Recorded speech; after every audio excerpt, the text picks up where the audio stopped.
नमस्कार, एनडीटीवी मध्य प्रदेश छत्तीसगढ़ देख रहे हैं आप। आपका शहर लेकर मैं हूं आपके साथ ऋतु सिंह। चलिए आपका शहर की शुरुआत करेंगे। केंद्र सरकार की ओर से सीएए कानून लागू कर दिया गया है। ऐसे में उन लोगों को खुशी है जो बरसों से नागरिकता के लिए कठिन संघर्ष कर रहे हैं। ऐसे पाकिस्तान से 12 साल पहले ब्याह कर ग्वालियर आई प्रेमा देवी, जिन्होंने कोरोना काल में अपने प्रोफेसर पति को गंवा दिया, जिससे एनडीटीवी ने खास बातचीत की है। सीएए लागू हुआ है और अब इससे बहुत सारे ऐसे लोगों के चेहरे पर खुशी आ गई है जो लोग लंबे समय से नागरिकता को लेकर संघर्ष कर रहे थे और तमाम तरह की परेशानियां उनके सामने थीं। हमारे साथ ऐसी ही एक महिला हैं जो लंबे समय से इस समस्या को फेस कर रही थी। इनके जो पति थे वो एलएनसीपी में बड़े खिलाड़ी भी थे, कोच भी थे और एक बड़े पोस्ट पर थे, लेकिन अनफॉर्चुनेटली वो नहीं रहे और उसके बाद परिवार को डॉक्यूमेंटेशन के कारण अब तक कोई लाभ नहीं मिल पाया, जबकि सब कुछ उपलब्ध था लेकिन केवल डॉक्यूमेंटेशन नहीं था, क्योंकि ये पाकिस्तान से आती हैं, सिंध प्रांत से आती हैं और वहाँ के डॉक्यूमेंट और यहाँ जो है नागरिकता के तमाम सारे नहीं थे। तो हम उनसे ही जानते हैं कि किस तरह का संघर्ष उनका रहा, कैसे डॉक्टर साहब की डेथ हुई और किस तरह से फिर उनका अनुकंपा नियुक्ति के और मामले में और क्या क्या दिक्कतें आती रहीं। एनडीटीवी में आपका बहुत बहुत स्वागत है। तो मैं जानना चाहता हूँ, एक तो आपका नाम क्या है? जी, मेरा नाम माया देवी है। मैं पाकिस्तान से सिंध से हूँ और मेरी शादी जो है वो 2012 में हुई थी। डॉक्टर पुष्पेंद्र पुष्पानी मेरे हस्बैंड का नाम है और वो एलएनआईपी में प्रोफेसर थे। उनको 2021 में ऑल ऑफ सडन उनकी हार्ट अटैक से डेथ हुई थी। तो बिफोर डेथ तो हम लोग जैसे इसका बस एक्सटेंशन करवाते थे, वीज़ा एक्सटेंशन होता था। कोई अभी तक ये भी एलिजिबिलिटी नहीं थी कि हम सिटीजनशिप के लिए अप्लाई करें। तो आफ्टर 7 इयर्स जब मैं इंडिया में जैसे मुझे आए हुए टाइम हुआ, फिर ये था कि आप अप्लाई भी नहीं कर सकते हो क्योंकि आपको एटलीस्ट 10 इयर्स यहाँ पे रहना पड़ता है सिटीजनशिप के लिए। तो तब तक हम लोग नॉर्मल एक लाइफ में थे कि ठीक है कोई नहीं, जब टाइम आएगा तब कर लेंगे। प्रॉब्लम कहाँ पे आई, जब मेरे हस्बैंड की डेथ हो गई और कोरोना का टाइम था, सारे ऑफिसेस बंद थे और मेरा वीज़ा एक्सपायर हो चुका था, प्लस मेरे बच्चों का पासपोर्ट नहीं था, मेरा पाकिस्तानी पासपोर्ट भी एक्सपायर हो चुका था। इतनी ज़्यादा प्रॉब्लम्स हुई हैं। मैंने डॉक्यूमेंट और इवन मेरे हस्बैंड की गवर्नमेंट जॉब थी, तो रूल्स के हिसाब से मुझे अनुकंपा करके एक जॉब मिलनी चाहिए, लेकिन वो भी नहीं हुआ बिकॉज ऑफ पाकिस्तानी नागरिकता। अगर मेरे पास सिटीजनशिप पहले से ही ये चीज़ें होती तो थोड़ा सही था, थोड़ा इजी हो जाता आम पब्लिक के लिए। बट अब ठीक है, ये अच्छी बात है कि ये एक ये आ गया है कि हो जाएगा, तो एटलीस्ट अब दूसरी लेडीज़ को इतना प्रॉब्लम नहीं होगा जो मतलब जो जैसे इन फैमिलीज़ को इश्यूज होते हैं। ये एक सफरर हैं जो लंबे समय से संघर्ष कर रही थी, लेकिन ये अकेली नहीं है। अगर हम ग्वालियर की ही बात करें तो ऐसे 300 लोग हैं, लगभग 80 परिवार हैं जो अनफॉर्चुनेटली उसमें से कई लोग तो अब दुनिया में भी नहीं रहे संघर्ष करते करते। तो ऐसे लोगों को अब अगर ये सीए लागू हो जाता है, और उन्हें भी पूरी उम्मीद है, हम लोगों को भी पूरी उम्मीद है कि अगर ये लागू हो जाता है तो इन लोगों की जो समस्याएं हैं, डॉक्यूमेंटेशन की समस्याएं हैं, आत्मसम्मान की समस्याएं हैं, रिफ्यूजीज़ का जो टैग लगा हुआ है उसके हटने की समस्याएं हैं, ये सब फेस करके जो लोग निकले हैं और अब ये उससे मुक्त हो जाएंगे। कम से कम उनके बच्चे आराम से रह सकेंगे, अच्छे डॉक्यूमेंटेशन के साथ रह सकेंगे, भारतीय नागरिक के रूप में रह सकेंगे। ऐसी इनकी भी उम्मीद है और ऐसी बाकी लोगों की भी उम्मीद है। ग्वालियर से एनडीटीवी के लिए देव श्रीमाली। ग्वालियर में प्रेमा देवी अकेली नहीं हैं, बल्कि ऐसे 300 से ज्यादा लोग हैं जो कई दशकों से नागरिकता की समस्या से जूझ रहे हैं। ये ज्यादातर वो लोग हैं जो बंटवारे के समय भारत यानी ग्वालियर आए हैं। इनको नागरिकता देने के लिए लंबे समय से संघर्ष कर रहे सिंधी समाज के नेता कमल माखीजानी से भी एनडीटीवी ने बातचीत की है। देश में सीएए लागू हो गया है, जिसकी लंबे समय से बहुत लोगों को इंतजार था, हालांकि उसको लेके तमाम सारी बातें उसका पक्ष में भी हैं, विपक्ष में भी हैं, लेकिन तमाम ऐसे परिवार हैं जिनको इसका सीधा लाभ मिलेगा। ख़ास तौर पर पाकिस्तान से आए हुए सिंधी परिवार के लोग, या जो महिलाएं पाकिस्तान से यहाँ शादी होके आई हैं, वो लोग लंबे समय से नागरिकता का इंतज़ार कर रही हैं, चक्कर काट रही हैं। और ग्वालियर में ऐसे बड़ी संख्या में परिवार हैं, बड़ी संख्या में लोग हैं, बताते हैं कि लगभग 300 के आसपास ऐसे लोग हैं जो इससे नागरिकता पाने के लिए लंबा संघर्ष कर रहे हैं।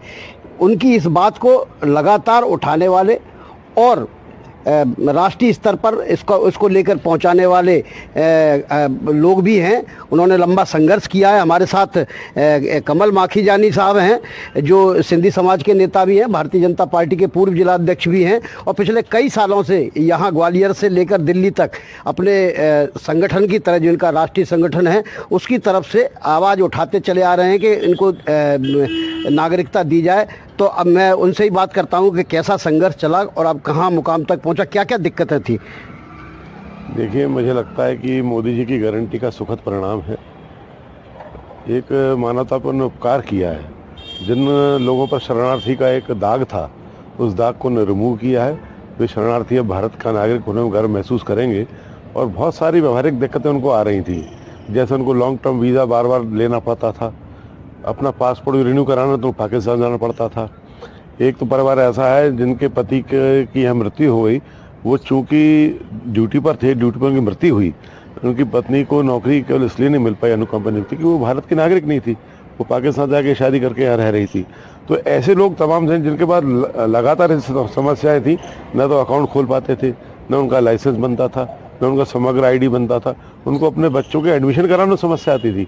इन सारी समस्याओं से मुक्ति उनको मिलने वाली है और मेरे ख्याल से सभी लोग मोदी जी का धन्यवाद कर रहे हैं, बड़े प्रसन्नचित हैं, एक गर्वित। ग्वालियर में ऐसे कितने लोग हैं, कितने परिवार हैं और कितने लोग हैं जिनकी लड़ाई आप लड़ रहे हैं, और कब से आप कर रहे हैं? आपका जो ऑर्गेनाइजेशन था वो लगातार इसके लिए प्रयास कर रहा था कि इनको नागरिकता दिलाई जाए, तो कितना संघर्ष लंबा रहा इसका? देखिए, लगभग 10-12 वर्षों से ये बात बड़े इशू के रूप में उठ रही थी कि इनको नागरिकता दिलाई जाए।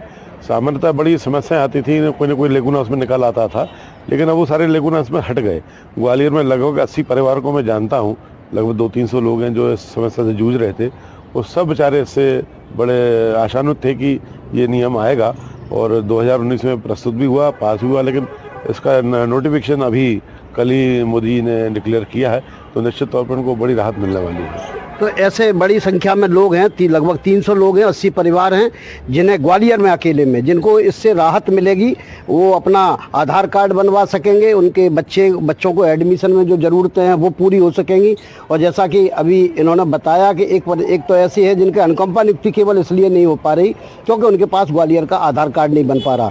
CAA लागू होने के बाद निश्चित तौर पर उनकी समस्याएँ हल होंगी और इन परिवारों को राहत मिलेगी और उन्हें बराबरी का दर्जा भी मिलेगा और उनके माथे से शरणार्थी का जो टैग लगा हुआ है वो हटेगा।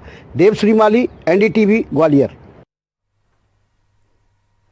बढ़ते आगे, आगरमालवा में ABVP और शासकीय नेहरू महाविद्यालय प्रशासन एक बार फिर से आमने सामने हो गए हैं।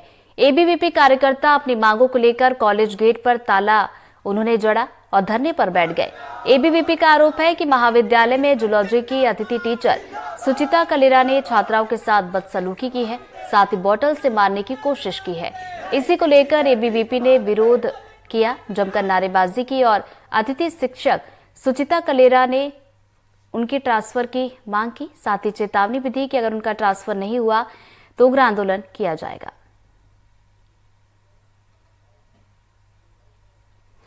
यहाँ पर जब हमारी बहनों के साथ में जूलॉजी डिपार्टमेंट में अभद्रता करी गई, उनके द्वारा हमें लंबे समय से शिकायत प्राप्त हो रही थी।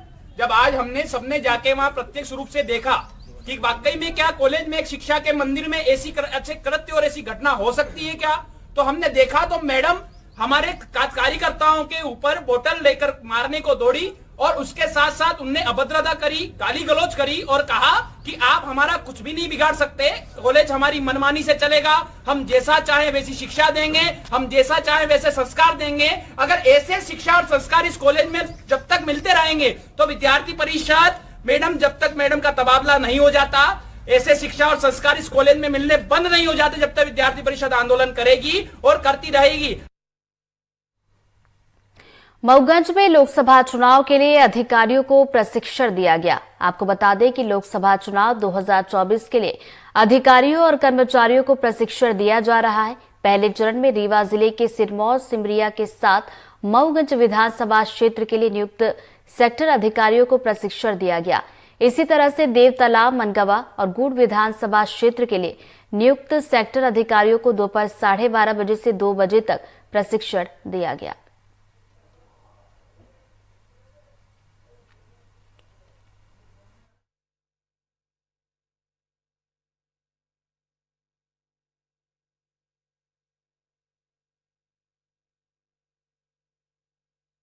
ये लोकसभा निर्वाचन वो जो बहुत जल्दी संपन्न होने वाले हैं उसके लिए जो सेक्टर ऑफिसर्स हमारे अपॉइंटेड है, आज उनका ट्रेनिंग 2 सेशंस में हम करा रहे हैं। तो उसका एक जो फिजिकली उनका हैंड्स ऑन ट्रेनिंग होना है वो भी ईवीएम के हैंड्स ऑन ट्रेनिंग होंगे, और जो बाकी नुआंसेस होते हैं इलेक्शन से जुड़े हुए वो भी आप अंदर हमारे मास्टर ट्रेनर्स द्वारा इनको बताए गए। ये तो शेड्यूल पूरा चलता रहेगा अभी आगामी 1.5-2 महीने जब तक इलेक्शन नहीं होता है। ये प्रथम प्रशिक्षण आज सेक्टर ऑफिसर्स का किया जा रहा है। जैसे कल मास्टर ट्रेनर्स हमारे जो है उनका भी एक बार रिफ्रेशर कोर्स हुआ है। इसी क्रम में सभी पुलिस सेक्टर ऑफिसर जब अपॉइंट होंगे तो उनका भी ट्रेनिंग होगा। कुछ दिनों बाद पोलिंग पार्टीज बनेगी तो उनका भी ट्रेनिंग होगा। तो ऐसा ट्रेनिंग का क्रम अब इसके बाद निरंतर चलता रहेगा। अगली खबर अशोकनगर से है, जहां अवैध उत्खनन का मामला सामने आया और वहीं सरपंच पर अवैध उत्खनन करवाने का आरोप लगा है। जिले के चंदेरी ब्लॉक की ग्राम पंचायत नया खेड़ा में रोकने के बावजूद भी लगातार मशीन और डंपरों से अवैध उत्खनन किया जा रहा है। मामले पर अधिकारियों का कहना है कि लगातार कार्रवाई की जा रही है।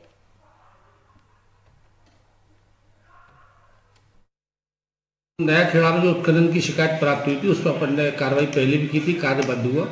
कल रात में पुनः मुझे शिकायत मिली है कि इनके द्वारा रात्रि में उत्खनन का कार्य किया जा रहा है, तब भी बंद करने का प्रयास किया और सुबह आज जाके उनको तत्काल कार्य बंद किया और मौके पे आज कार्य बंद भी है। अब ये नहीं बता सकते, सरपंच द्वारा ये कहना है कि ये तालाब का गहरीकरण किया जा रहा है, तो एक जांच का विषय है, इसका अपन जांच कराते हैं कि जी तालाब का गहरीकरण हो रहा तो क्यों, क्या किस आदेश से हो रहा, कौन कर रहा है। खबर जांजगीर चांपा से, जहां रेत का अवैध उत्खनन और परिवहन लगातार जारी है। विभागीय उदासीनता की वजह से जिले में लगातार रेत माफिया की सक्रियता बढ़ रही है। ठोस कार्रवाई नहीं होने से ये कारोबार जिले में तेजी से फल फूल रहा है। हाल ही में कलेक्टर के निर्देश पर खनिज अमला ने रेत माफियाओं पर कार्रवाई की थी, लेकिन अब फिर से अवैध उत्खनन का काम जोरों पर है। वह इसको लेकर एक सामाजिक कार्यकर्ता ने बार बार लिखित शिकायत भी की, पर अभी तक कोई कार्रवाई नहीं की गई।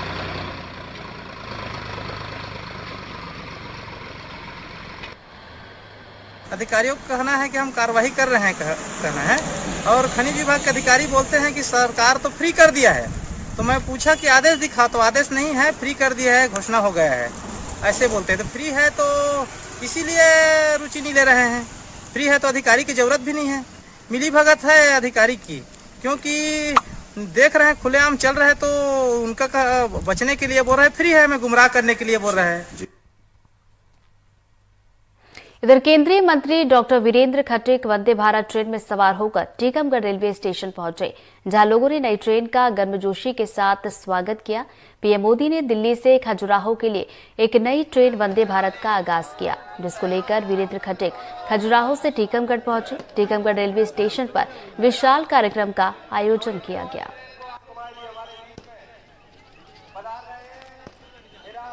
वंदे भारत जैसी अत्याधुनिक सुविधाओं से सुसज्जित ट्रेन का बुंदेलखंड के खजुराहो से प्रारंभ होकर के टीकमगढ़ छतरपुर होते हुए और दिल्ली तक जाना, ये हम सभी क्षेत्रवासियों के लिए बहुत प्रसन्नता की और गर्व की बात है। इधर राजनांदगांव में खड़ी बस पे भीषण आग लगने की खबर सामने आई, जहां आग लगने की वजह अभी तक सामने निकलकर नहीं आई, पर अचानक आग लगने से बस पूरी तरह से आग की चपेट में आई। आग के चलते बस जलकर खाक हो गई।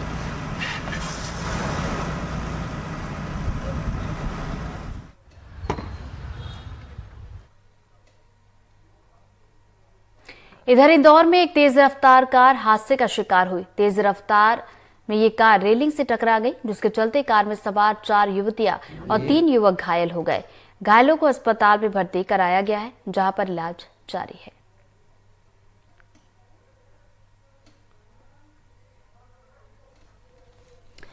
तो देखिए, तेज रफ्तार ये कार थी जिसके चलते हादसे का शिकार हुई। बताया जा रहा है कि युवक और युवतियां इसमें सवार थे, वो भी हादसे का शिकार हुए हैं, घायल हुए हैं, जिसके बाद सभी को इलाज के लिए अस्पताल में भर्ती करवा दिया गया है। तो ये तस्वीरें भी आपको दिखा रहे हैं मौके की, जहां पर ये पूरा घटनाक्रम हुआ। आप देख सकते हैं तस्वीरों में किस तरीके से ये कार तेज रफ्तार में आती है, रेलिंग से टकराती है, जिसके बाद इसमें सवार जो युवक युवतियां थे वो घायल हुए हैं।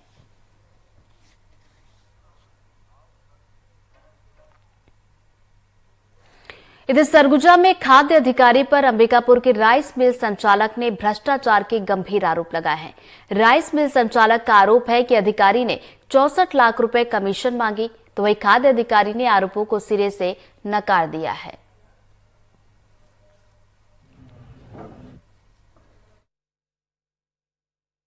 अधिकारी जो रविंद्र सोनी है बहुत पावरफुल आदमी है, करीब 7 साल से यहाँ पदस्थ है और मतलब आप जोड़ेंगे तो आप सोचेंगे नहीं कि इतना पैसा कमा रहा है। जिले में 5 कलेक्टर की बदली हो गई, ठीक है, ये 6ठे कलेक्टर साहब हैं, लेकिन ये अभी तक जमे हुए हैं।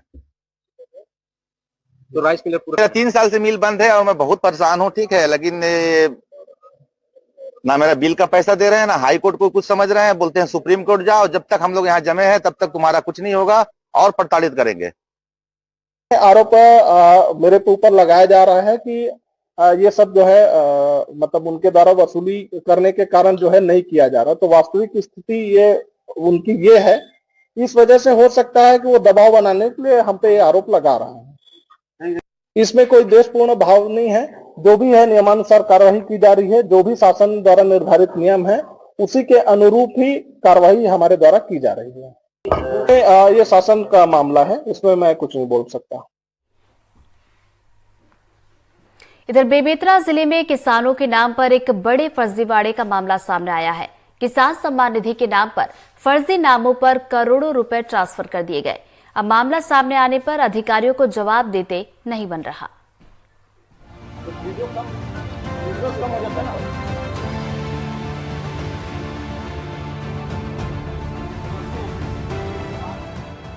जो है नहीं उन्हें किसान सम्मान निधि मिल गई, जिनके नाम कागजों पर हैं वो कहां हैं पता नहीं। बेमेतरा जिले के बेड़ा ब्लॉक में किन लोगों को किसान सम्मान निधि मिल गई, किसी को कुछ पता ही नहीं। मामला ग्राम पंचायत बारगांव का है। प्रधानमंत्री किसान सम्मान निधि में जब कल लिस्ट जब हमारे हाथ में आया तब देखे उसमें खुलासा हुआ कि 1400 टोटल 56 किसान है, उसमें सिर्फ 19 किसान ही पाए गए हैं और बाकी सब फर्जी है। फर्जी समथिंग 656 के आसपास उसमें फर्जी पाए गए हैं और 158 जो है राय विश्वास और अदर जाति जो है उनका फर्जी पाया गया है।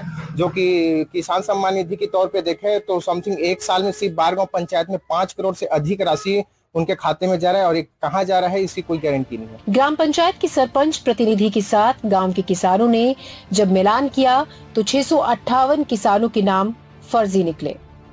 इनमें से कई नाम मुस्लिम समुदाय के बताए जाते हैं। बारगांव के रहने वाले मुस्लिम समुदाय के लोगों ने कहा कि उनके गांव में 19 किसान पंजीकृत हैं, जिन्हें प्रधानमंत्री किसान सम्मान निधि मिल रही है। इसके अतिरिक्त उनके गांव में कोई भी मुसलमान नहीं है।